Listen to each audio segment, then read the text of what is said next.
Have you ever just felt like something is holding you back? Like you're capable of more but just can't seem to get there? Well, today, we're going to dive into a framework from David J. Schwartz's classic book, The Magic of Thinking Big, that might just be the key you've been looking for. So let's just start with a really direct question. What do you think is the biggest thing standing between you and your biggest goals? Is it money, your background, connections?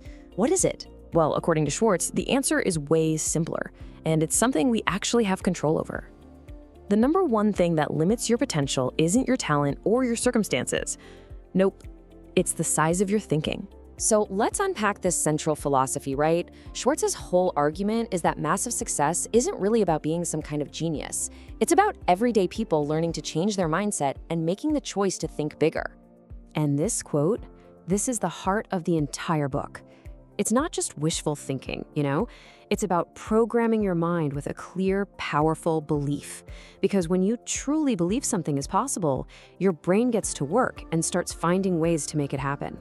So what do we actually mean by thinking big? Well, it's a very practical mindset.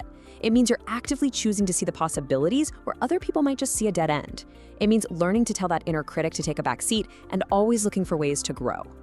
Okay, so how do we actually do this? Where do we start? Well, we have to begin by rewiring the foundation itself, our own beliefs and our mental habits. Here's a simple but really powerful exercise you can do. Instead of letting your brain list all the reasons you might fail, you force it to find evidence for your success. And affirmations, they're not just feel-good fluff.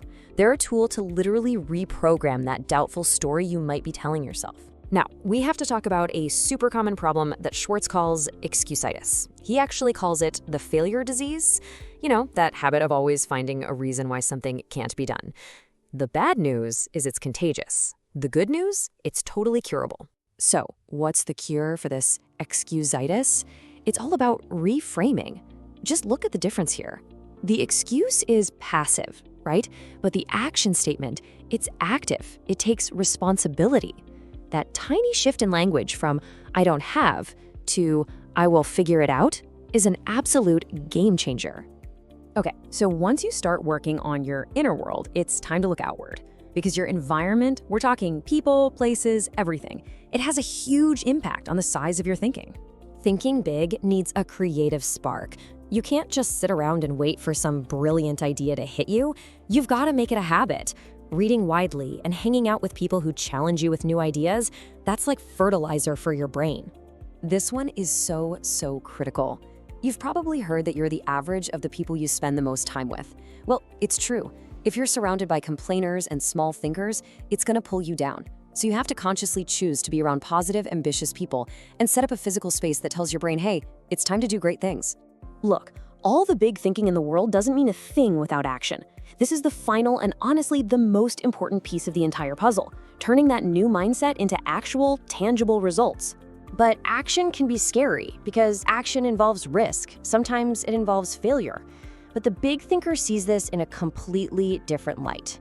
A setback isn't the final word on your abilities. It's just data. It's a lesson that shows you a better way to do it next time. And here's a really specific technique for that. After any kind of setback, don't just brush yourself off and move on. Stop and pull out 2 or 3 real, concrete lessons. Just asking yourself, what will I do differently next time, turns every single loss into a strategic win. Big goals can feel paralyzing, right? The secret is to break them down into almost ridiculously small steps. Forget about the whole staircase for a minute. Just focus on taking that one single first step today. And hey, remember to celebrate the small wins along the way. That's what builds momentum. And finally, thinking big isn't just about your own success. It's about becoming a leader. And these habits, lifting people up, really listening to what they have to say, making clear decisions, they don't just help you. They create an environment where everyone around you feels like they can think bigger too. So if you take away just one thing from all of this, let it be this. Everything, your actions, your environment, your ultimate success, it all flows from one single source, the size of your thinking. It all starts in your mind. Which brings us to one final, very important question. Not about what you'll do tomorrow or next week.